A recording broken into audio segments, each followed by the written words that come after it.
Canada's pipelines have always been America's go-to for oil, until now. Canadian liquefied natural gas is heading overseas.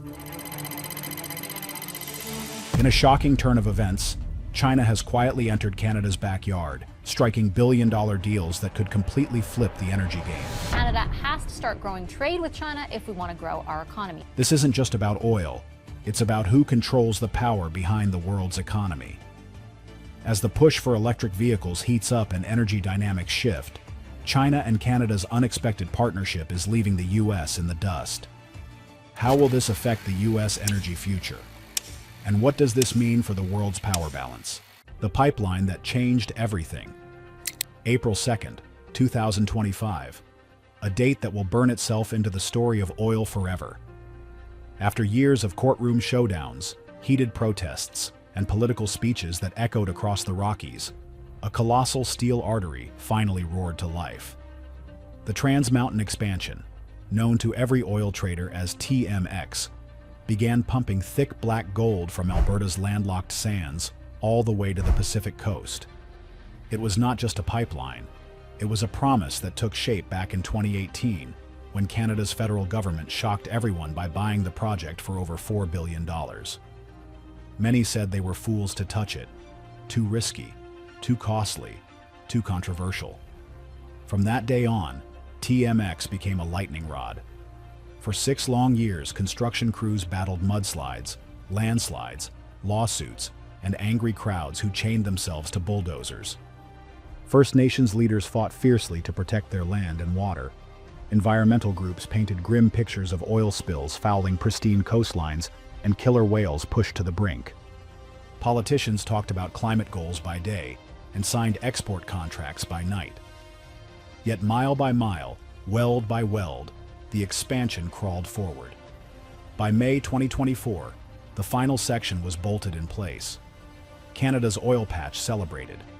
The line could now carry almost triple what it once did, 890,000 barrels every single day. New ships would sail from a gleaming marine terminal near Vancouver, carrying crude to Asia instead of waiting for permission slips from American buyers. To understand why this mattered, you need to see Canada's oil curse. For decades, almost every drop of crude flowed south to the United States, 98% of it.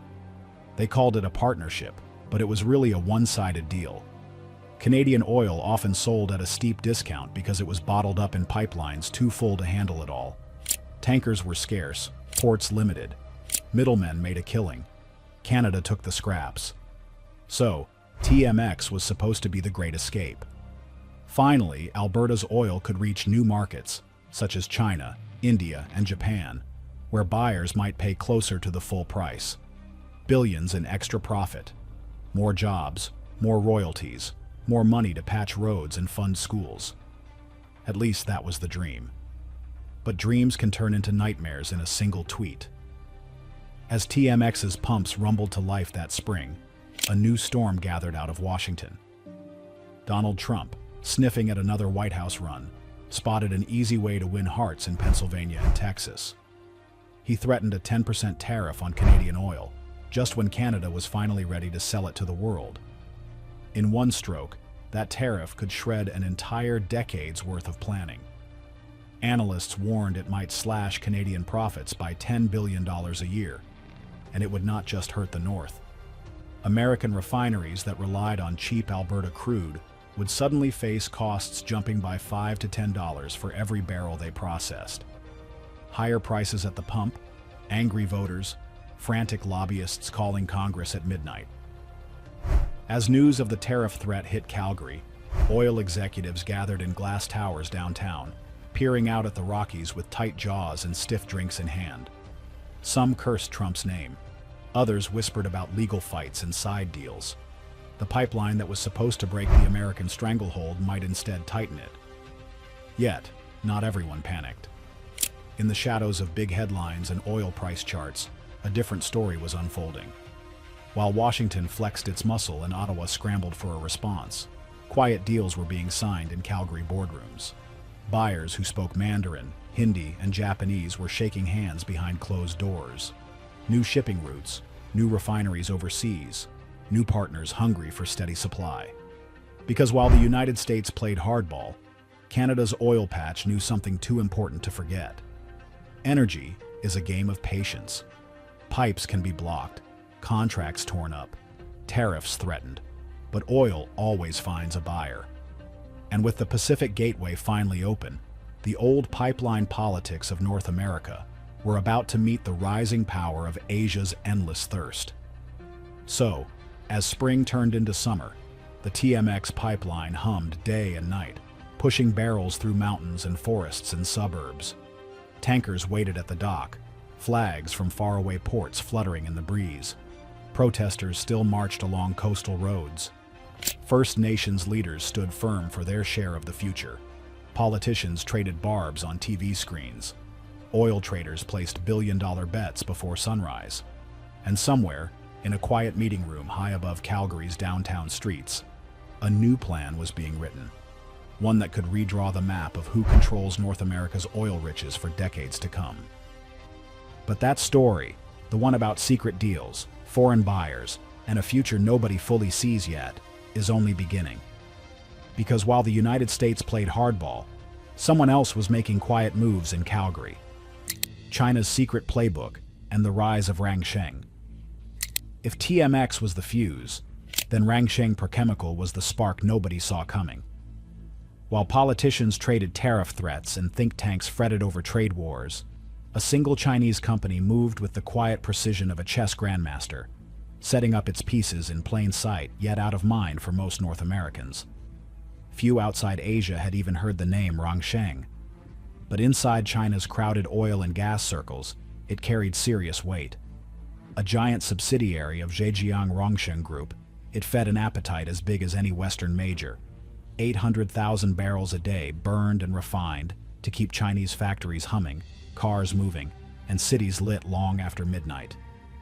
For years, Rangsheng had sniffed around Canada's oil patch, sending small teams to energy expos in Calgary and Vancouver, politely bidding on modest contracts that never made headlines. But behind the polite smiles stood Wang Jia, a veteran trader who knew Alberta's pipelines almost as well as Beijing's corridors of power. Wang had watched TMX's drama unfold like a soap opera. Environmental protests, legal blockades, political stunts. He knew that once that steel river opened to the Pacific, China had to be first in line. So, when Trump threatened a tariff that spring, Rangsheng pounced. Within weeks, a discreet office opened in downtown Calgary, tucked inside an ordinary glass tower among law firms and finance groups. A simple brass plaque on the door, no big press release, just a few sharp suits, fluent in English and oil contracts, ready to cut deals. Their first mark? Suncor, the pride of Canada's oil sands. By June 2025, Wang Jia and his team inked a multi-year deal to take 200,000 barrels every month. Not a one-time shipment, but a steady heartbeat of crude flowing straight to China's massive refining complex in Zhejiang province. It was a signal to every trader watching. China was here, and here to stay. But Rangsheng's real genius was not just in buying oil, it was in how they wrote the contract. The barrels moved under free on-board terms, meaning once they left Canada's dock, Rangsheng owned them outright. That gave them the power to reroute tankers in mid-ocean if it made sense, divert a cargo to India if prices looked sweeter, swing another to Japan if a refinery shut down. Flexible oil, maximum profit. Suncor's rivals saw this and took notice. Soon, Rangsheng's people were quietly knocking on the doors of Cenovus, CNRL, BP's Canadian operations, and even Shell's local offices. One handshake at a time, the Chinese firm aimed to lock down a tenth of TMX's daily flow by 2026. For Calgary's producers, it was a lifeline in the face of Trump's tariff threats. For Rangsheng, it was a foothold that could not be shaken loose. But the story went deeper than one pipeline or a few cargo ships. China's hunger for Canadian energy was never about crude alone. Long before TMX's final weld, Chinese giants had poured billions into the LNG Canada project, a $40 billion colossus led by Shell and PetroChina. By December 2025, The first tankers would leave British Columbia loaded with 14 million tons of liquefied natural gas each year, bound for Asia's power grids and winter heating needs. Pro-China, another Chinese player, held a healthy 15% stake, another artery feeding the same beast Rangsheng was feeding now. Energy pragmatism came naturally to Beijing. Yes, there were tensions over Huawei's banned 5G towers and blocked canola shipments. Yes, Canada had detained executives, and China had retaliated. But when it came to oil and gas, both sides knew that money and megawatts often spoke louder than politics. China's strategic thinkers also saw what others missed: Canada's quiet power beyond oil and gas. In 2024 alone, Canada exported 42 terawatt-hours of clean hydropower south to the United States, enough to light up 4 million homes. That deal brought in $2 billion. Now, Beijing's planners whispered about plugging Canadian rivers into Asia's growing thirst for clean power, even Europe's grids. Another pipeline, this time invisible, built not from steel but from electrons humming along future transmission lines under the Pacific or Arctic cables yet to be laid. As the puzzle pieces fell into place, Calgary's oil patch realized it had found something it had long craved, an eager suitor far beyond its southern neighbor. China did not just want to buy cheap crude and gas. It wanted long-term ties, power deals, and contracts that would bind Canada closer to Asia's booming cities and sprawling industries. So while American politicians tightened their grip, bellowed about tariffs, and threatened penalties, China simply opened its wallet. For Alberta's oil barons, battered by discounts and decades of dependency on American refineries, Rangsheng's checks felt like salvation. Tankers loaded with crude from the prairies now carried more than oil. They carried a signal that Canada was ready to pivot east, that a nation so often overshadowed in Asia's energy map finally had the pipes, ports, and partners to play the game on its own terms. Some cheered, some feared, but no one could deny what was happening. While the United States tightened its grip, China opened its wallet, and Canada, long overlooked in Asia's oil dreams, now had a dance partner ready to stay for the long haul. For decades, that vault had remained out of reach, locked behind legal red tape, political hesitation, and the sheer gravitational pull of American dependence. But with one final weld and the roar of oil surging westward, the Trans-Mountain expansion wasn't just a pipe, it was a statement. And at the heart of this transformation was a question no one in Washington wanted to face. What happens when Canada stops playing the role of the obedient supplier and starts rewriting the rules? The Great Energy Realignment. For decades, North America's energy map was simple. Canada drilled it, the United States bought it, and the rest of the world barely got a taste. But as the Trans-Mountain expansion pumps away and Rangsheng's tankers sail west across the Pacific, one thing is clear: the old map is being redrawn in real time. The question echoing from oil rigs in Alberta to boardrooms in Houston is simple yet unsettling. Are we watching a pivot that will change global energy flows for good? For the United States, the stakes could not be higher. America built its refinery network around a steady, discounted river of Canadian crude. Cheap feedstock from Alberta's oil sands gave U.S. refineries a competitive edge that kept gas prices low and profits high. But with Asia opening its ports and paying closer to market price, that discount is shrinking, fast. Now, American refiners find themselves scrambling to plug the gap. Some are looking back to old friends in Saudi Arabia, hoping to secure barrels that come with their own geopolitical headaches. Others whisper about cutting deals with Venezuela, a country battered by years of sanctions and political chaos, just to keep the tanks full. Meanwhile, drivers at home could soon feel it at the pump. Analysts warn that losing Canada's easy supply could add as much as 80 cents to every gallon Americans buy. North of the border, that same shift is being celebrated as overdue payback for decades of selling oil on someone else's terms. Alberta's premier has already declared a new goal for the province: real energy sovereignty. No more begging for pipeline approvals in Washington or watching profits bleed away at the border.